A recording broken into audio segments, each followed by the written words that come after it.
ವೀಕ್ಷಕರೇ, ನೀವಿನ್ನು ನಮ್ಮ ಚಾನೆಲ್ನ ಸಬ್ಸ್ಕ್ರೈಬ್ ಮಾಡಿದ್ರೆ ಕೂಡಲೇ ಸಬ್ಸ್ಕ್ರೈಬ್ ಮಾಡಿ, ಲೈಕ್ ಮಾಡಿ, ಶೇರ್ ಮಾಡಿ, ನಮ್ಮನ್ನು ಪ್ರೋತ್ಸಾಹಿಸಿ.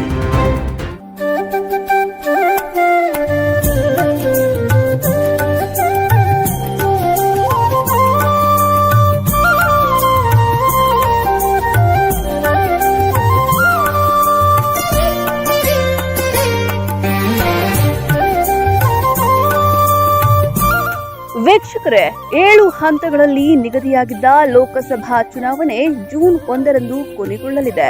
ಜೂನ್ 4ರಂದು ಮತ ಎಣಿಕೆ ನಡೆಯಲಿದೆ.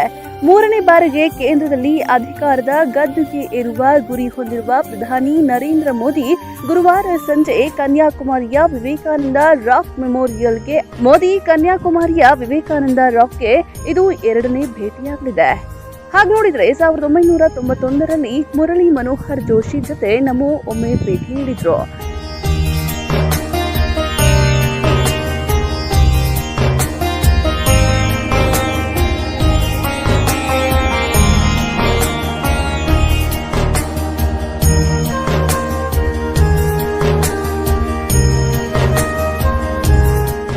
ಈ ಸಲ ಮೋದಿ ಲೋಕಸಭೆ ಚುನಾವಣಾ ಫಲಿತಾಂಶಕ್ಕೂ ಮುನ್ನ ಹೇಗೆ ಕನ್ಯಾಕುಮಾರಿಗೆ ಧ್ಯಾನಕ್ಕೆ ತೆರಳುತ್ತಿದ್ದಾರೋ ಅದೇ ರೀತಿ ಕಳೆದ ಬಾರಿಯೂ ಧ್ಯಾನಕ್ಕೆ ತೆರಳಿದ್ರು.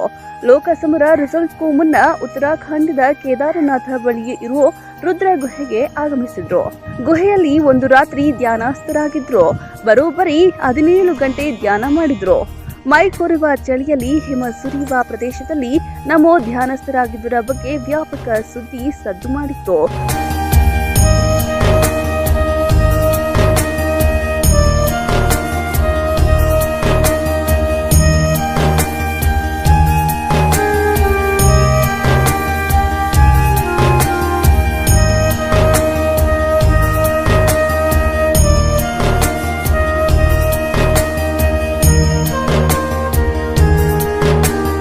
ಪ್ರಧಾನಿ ನರೇಂದ್ರ ಮೋದಿ ಧ್ಯಾನ ಮಾಡ್ತಿರುವುದು ಇದೇ ಮೊದಲೇನಲ್ಲ.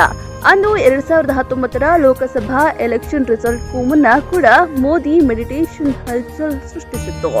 ಆಗ ಚುನಾವಣೆಯ ಫಲಿತಾಂಶಕ್ಕೆ ಮುನ್ನ ಕೇದಾರನಾಥ ಕಡೆ ಹೆಜ್ಜೆ ಹಾಕಿದ್ರು ನಮೋ. ಕೇಸರಿ ಬಟ್ಟೆ ಧರಿಸಿ ಕೇದಾರನಾಥ ಬಳಿಯ ಗುಹೆಯಲ್ಲಿ ಧ್ಯಾನ ಮಾಡಿದ್ರು. ಆಗ ಧ್ಯಾನ ಮಾಡಿದ ಸ್ಥಳ ಮತ್ತು ಧ್ಯಾನಸ್ಥ ಸ್ಥಿತಿಯಲ್ಲಿದ್ದ ಫೋಟೋ ಎಲ್ಲೆಡೆ ಸಂಚಲನ ಸೃಷ್ಟಿಸಿತ್ತು.